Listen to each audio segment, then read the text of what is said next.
रामार्चा पूजन जो है हमारे यहाँ वैष्णवाराधन में, वैष्णवों के यहाँ जहाँ श्री राम ही परम परमेश्वर परमात्मा हैं, उनके यहाँ रामार्चा पूजन का विशेष जो भविष्योत्तर खंड है उससे लिया गया है। इस रामार्चा पूजन में भगवान राम के पहले इस ब्रह्मांड के जितने भी प्रधान देवता हैं उनका पूजन होता है। उनका पूजन होने के बाद अर्चक रूप में उनका सबका पूजन हुआ, जो भगवान को ही इष्ट मानते हैं, जिनमें सभी देवता आते हैं क्रम से। वो आगे क्रम के पूजन में यहाँ आएगा और कथा में विस्तार से प्रतीत होगा, आपको सबको बोध होगा। और बाद में भगवान का विशेष जो आराधन सहस्रार्चन इत्यादि से करके भगवान श्री सीताराम जी का प्रधान पूजन इसमें किया जाता है।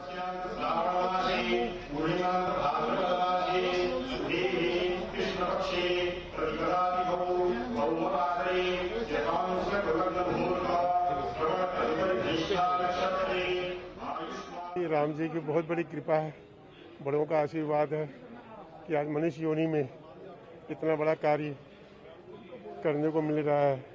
रोम रोम में आनंद का अनुभव हो रहा है। 500 सालों से जिस चीज़ हम लोग इंतज़ार कर रहे थे, आज वो घड़ी आई है। कल से ये कार्य शुरू होगा। बहुत ही अच्छा लग रहा है जी।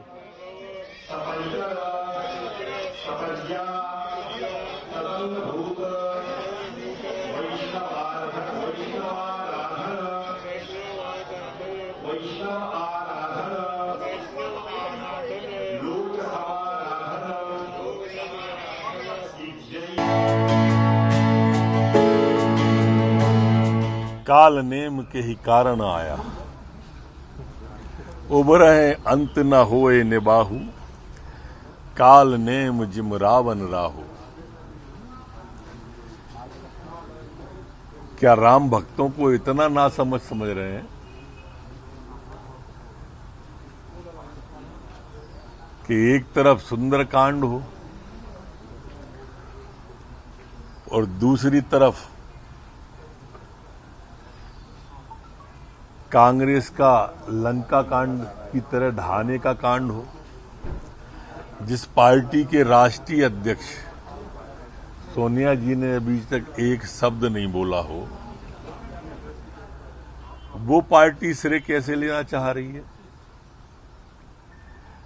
एक व्यक्ति तिथि टालने की बात कर रहा है, एक सुंदर कांड कर रहा है। राम भक्त इतने नासमझ नहीं है कि इस तुष्टीकरण की राजनीति को न समझ पाए। दोनों कोरों से हाथ नहीं टेकना चाहिए। पूरी पार्टी को एक लाइन होकर कुछ बोलना चाहिए।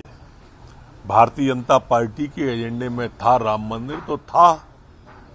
हमने कहा था कि सौगंध राम की खाते हैं, मंदिर वहीं बनाएंगे। बना रहे हैं, आओ।